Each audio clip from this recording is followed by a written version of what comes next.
501B dahasida do'stlar, aynan sizlar uchun fayzli xonadon topib qo'yganman. Ya'ni 2 xonali Moskovskiy proyekt kirpichli oshxonamiz.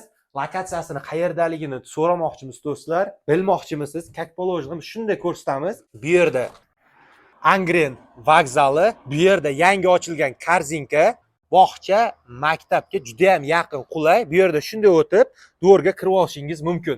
Balkoni eni 2 metr, bo'yiga 6 metr. Bankalarni bonusga qo'shib beraman deyishyapti. 100 dan ortiq banka bor ekan. Qoyilmisiz?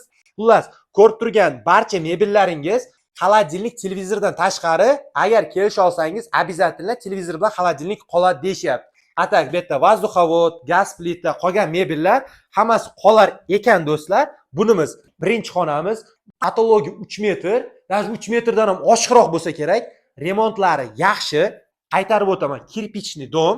Pardalari ham, remontlari ham havas qiladigan darajada barakali, fayzli, chiroyli qilingan.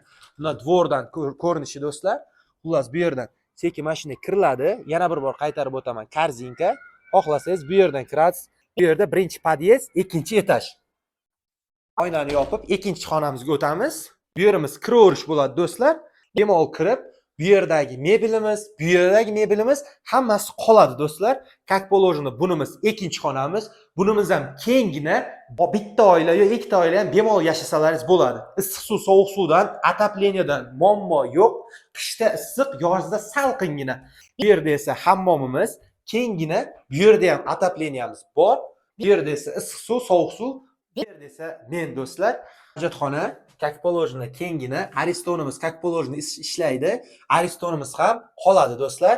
Narxini hozirda egalari bilan savdolashib, ancha baland aytishayotgan edi. 32 ming dollarga tushirib qo'ydim. Обязательно joyiga kelib, manzil 501 dahasi, 2-etaj, avtostansiyani yonidagina fayzli xonadonimiz. Bemalol kelib savdolashib olishingiz mumkin.